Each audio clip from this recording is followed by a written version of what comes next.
Meanwhile, on board exovol, Security Commander Obadal was on his way to the docking bay, having been given orders from Captain Mika to assist in the design and construction of several war shuttles.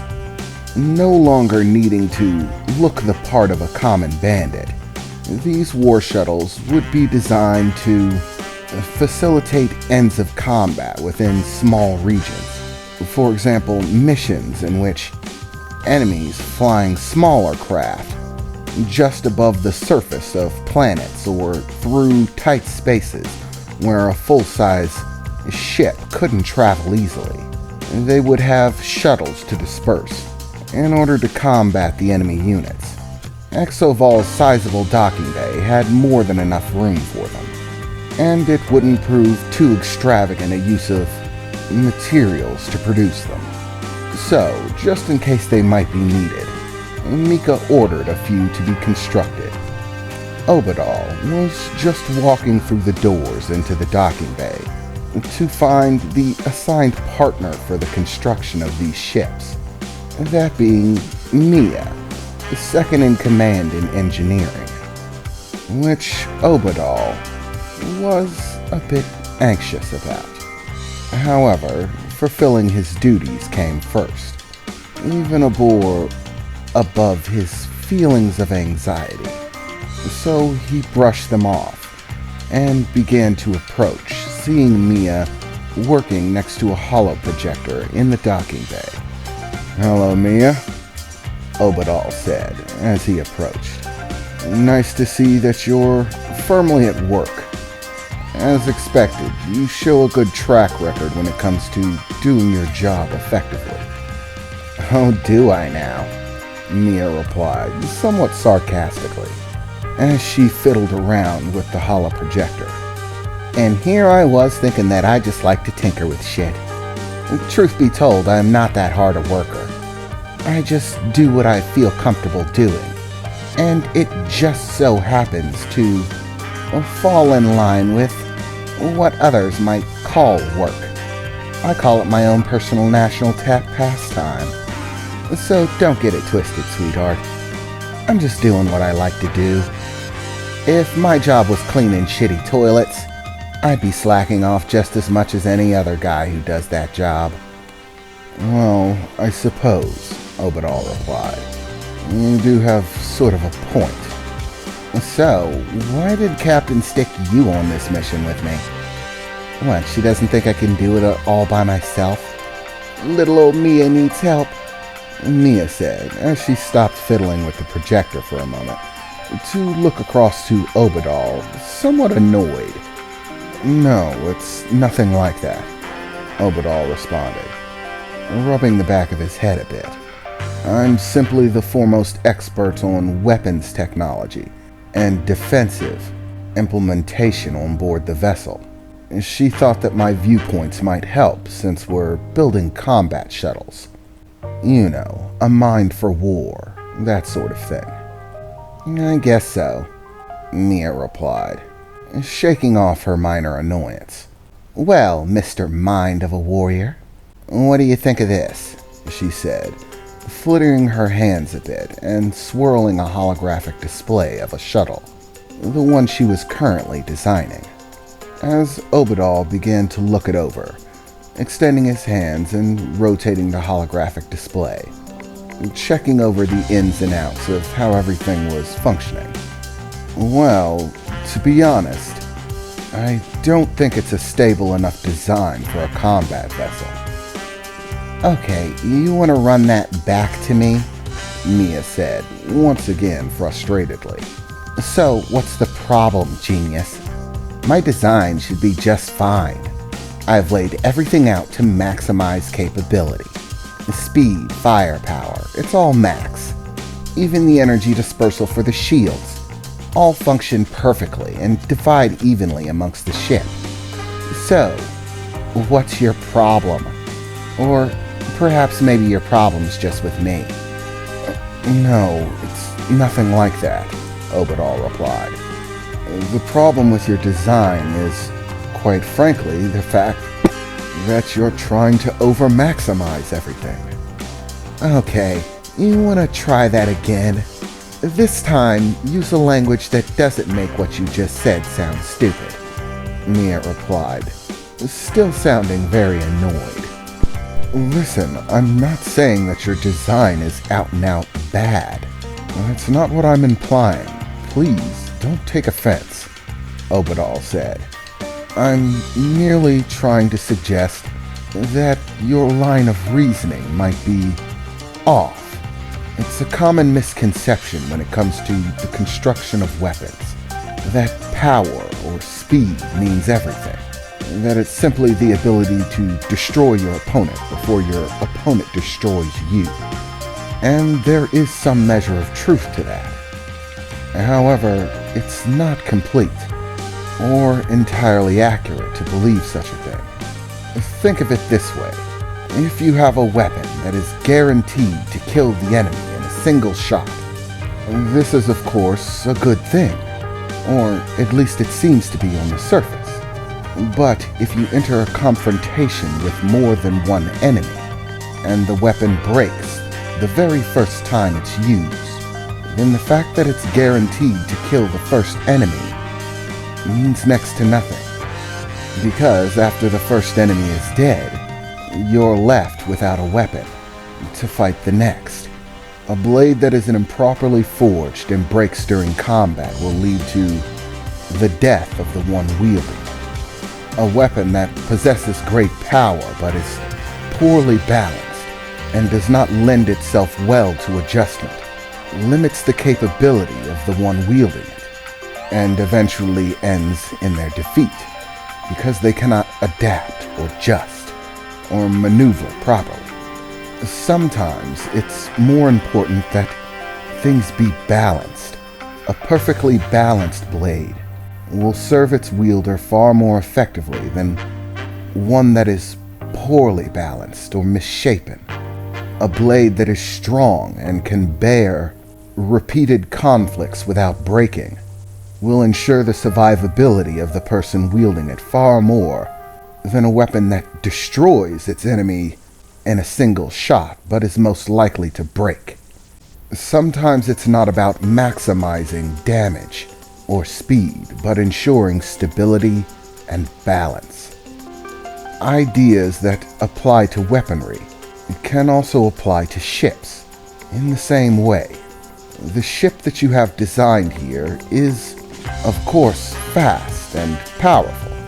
However, its design leaves it susceptible. For example, here, Obadal said, pointing towards the engines, which are focused towards the back of the shuttle, in order to maximize thrust and speed. All of the engines are placed in the back of the shuttle. This, of course, does maximize the thrust of the vehicle, allowing a much greater speed. However, the fact that all of the engines are focused in this location also makes them highly susceptible to unilateral damage across all of them. A targeted weapon strike could take down all of your mobility abilities, leaving your ship dead in the water, so to speak. But if you rearrange it so that there's balance, disperse the thrusters across the port and starboard side of the ship from front to back. Yes, this will reduce your overall thrust and speed. However, the dispersal allows balance. Balance creates strength and durability. And now you may have sacrificed overall speed, but in exchange for it, you have strengthened the durability of the vessel. Now, single targeted attacks cannot disable your propulsion system so easily, and thus it is far less likely to happen. For a moment, Mia looked over the holographic display and the alterations that Obadal made to it, as he was giving her her little lesson in weapons design. And for a moment she looked upset that Obadal would call her design into question. but she quickly realized that he was correct, at which point she simply sighed a bit. Well, I guess you're technically right. No, I'm sorry, not just technically. You're right. And that's a hard thing for me to say. Okay, I don't like doing it. In fact, it kind of just feels wrong. I almost feel like I need to take a shower now. Wipe the feeling of saying that I was wrong off. Ugh, it's gross. But I suppose it wasn't a terrible idea for the captain to have you work this assignment with me. Thanks for the help, Obadal, Mia said, very genuinely, surprisingly to Obadal. No problem. I'm just doing my job. But, Mia, there is one other thing that I was wanting to talk to you about. Yeah? Mia said as she began to look over the holographic display again, beginning to take a harder glance at the way she had set things up, and had started rearranging things, taking what Obadal had said into account and trying to create more balance.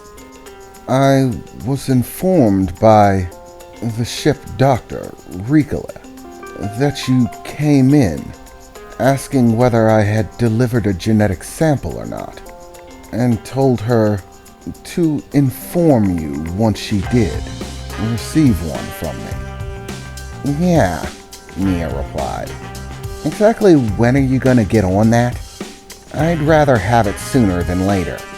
I'm a busy woman, you know, Mia replied, not taking her eyes off of the holographic display, still working fervently.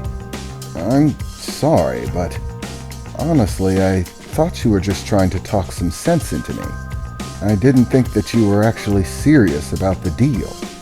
What, you saying I'm not a woman of my word? You just got me to start liking you a little bit more, Obadal. Don't screw it up now by suggesting that I'm a liar. No, nothing like that. I just didn't expect you to actually be trying to fulfill that sort of arrangement. It's not like it's a big deal. You probably don't know that much about my race, but I assure you, having kids is nowhere near the inconvenience for someone of my race. We can basically do it on a whim, without much effort whatsoever. So it's really no big deal. Don't make more of it than it is. Just deliver the genetic sample, and I'll keep up my end of the bargain, Mia said, still fluttering about the holographic display. No, I don't think I'll be doing that. What? Mia said, looking across the holographic display, tilting her head past it for a moment. What do you mean you're not going to be doing it? I would like to thank you for talking me out of that deal, and even for your willingness to stand behind it. But I don't think I'll be taking you up on it, even if it is a truly minor thing for you. Truth be told, I don't simply want a genetic heritage. What I desire is more than that. But once again, I do thank you for talking me out of it. I suppose after a long enough time taking the lives of others, you begin to lose sight of the value of those lives. That's something that I need to come to terms with myself. Fine, I guess so, Mia said, as she began to once again focus on the holographic display. You know, you're a lot nicer of a guy than I really would have expected of you, Obadal. You should try to keep that up. Keep what up? Obadal replied, a little bit confused. Being nicer than people expect you to be.